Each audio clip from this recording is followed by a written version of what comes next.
Looks like his report. Okay, that's that's Trooper Proctor's report of an interview that he did with you, correct? Yes. And if you look on the second page, a paragraph about what you stated to Trooper Proctor. That you could, quote, hear Karen Reed continually state, "Is he dead?" as the paramedics treated the victim. Officer Sarif then seen Karen inside her friend's vehicle, correct? Correct.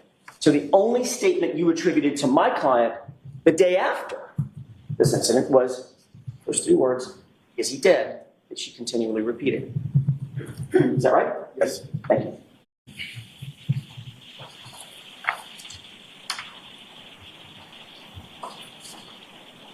In the two times that you were asked to reflect back on exactly what happened that morning, on January 29th and January 30th, both times you attributed only three words to my client having been repeated continually in her distraught state.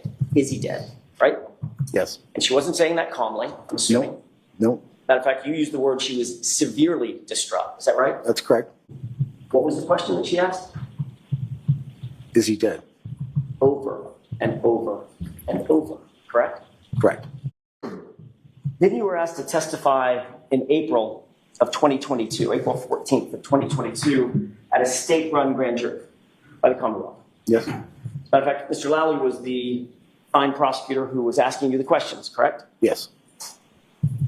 Between the time you wrote your report on January 29th and you gave a statement officially on January 30th, between that time and when you testified in April of 2022, do you have any meetings with anybody from the Massachusetts State Police? No. When you did testify in that grand jury, you changed your story, didn't you? No. You believe you testified completely consistently at that grand jury as you had in your report? I testified for what I remember what happened, sir. I see. Was your memory better in April than it was minutes or hours after the event? Was it better? Was it better or worse? I don't know. I don't know. Do you think your memory gets better as time goes on? Not usually, no. No. Usually it's the opposite, isn't it? Yes. Memories get foggy, they fade. Yes. Which is why you write reports the day of the incident, if you can, correct? Yes. Do you remember what you testified to at the grand jury in April of 2022? The whole thing? No, sorry. That was a bad question on my part. Just as it relates to statements attributed to my client. Yes. What was your exact testimony in April of 2022? I'd have to look at my. Would it refresh your recollection if you saw a copy of your... Sure. In fact, on April 14th, 2022, months after this event, for the first time, you said, quote, and these are your words, tell me if I get them right. She, this is my fault. I don't know. She said, I can't believe this happened. I mean, she kept asking if he was going to die, if he's dead. And, I just basically said, we're doing the best that we could, end quote. That's correct. So in April of 2022, for the first time, you attributed the phrase, "This is my fault. I can't believe this happened," to my client, correct? That's correct. But nowhere in your official report did you say that. That's correct. And nowhere in your interview with Trooper Proctor the next day did you say that. That's correct. You think that was a pretty important omission on your part? It was an oversight. An oversight. Yes, sir. That a woman whom you made contact with, standing over the body of a fallen police officer, said to you, "This is my fault." Just missed that one. Yes? Yes, I missed it. Yeah, I didn't write it down. And then, of course, you testified yesterday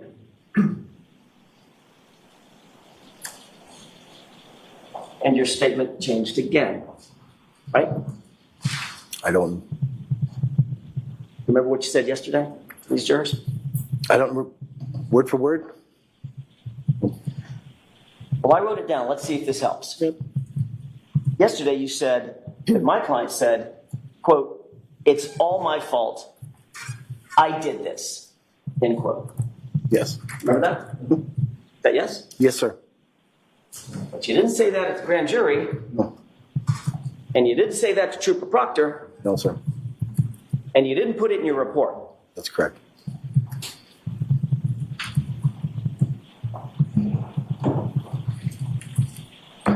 If you were to testify in another 2 or 3 weeks, I think her statement would just keep evolving. Objection. Sustained. At any point when you were at that location, did you hear my client repeating the phrase, I hit him, I hit him, I hit him, I hit him? She said,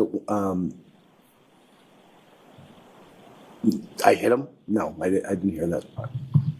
You never heard her whisper it, yell it, say it, or otherwise? Not that I recall. Morning. Could you please state your name and spell your last name for the Stephen Mullaney, Mullaney. And how are you employed, sir? I am employed by the Canton Police Department as a patrolman How long have you been a patrolman for the Canton Police? since July 2020 and a full-time officer since August 2021.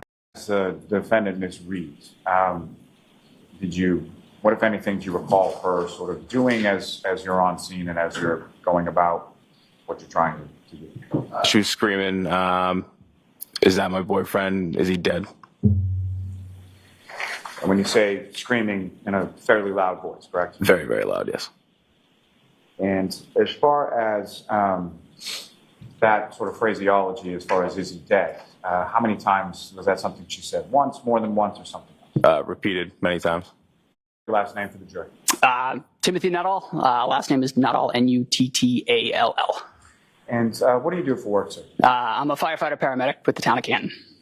A small delay in just getting equipment, nothing significant, just enough time that as I was ventilating, I was able to ask, did anybody see anything? What happened? And there was one individual that replied several times, I hit him. I don't recall what I told Trooper Proctor. Let's start at the beginning. Do you remember having a conversation with Trooper Proctor on February 8th? I do.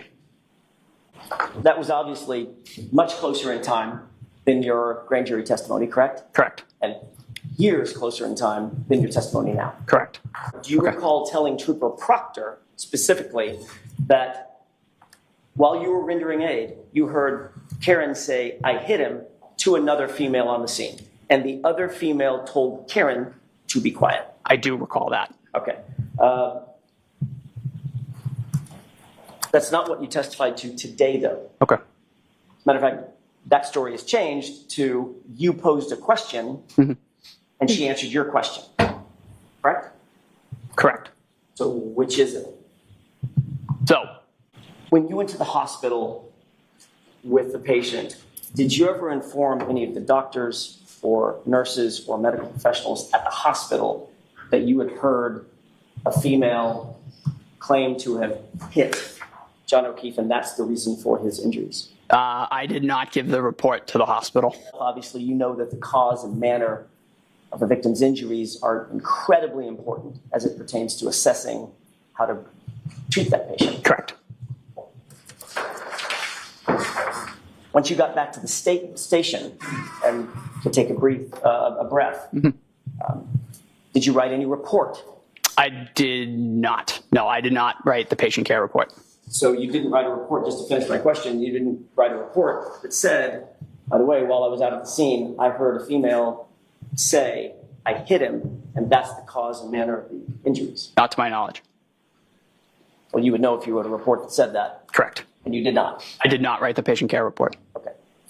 Correct. All right. And that's how you remember that big, heavy coat that he was wearing, correct? I remember he was appropriately dressed. Correct. Okay. As a matter of fact, you testified to that in the grand jury, that, quote unquote, he had a heavy coat on, Yes. consistent with how you're testifying today.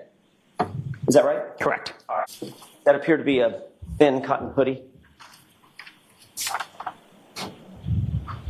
Yeah, that appears to be a thinner layer of clothing. Okay.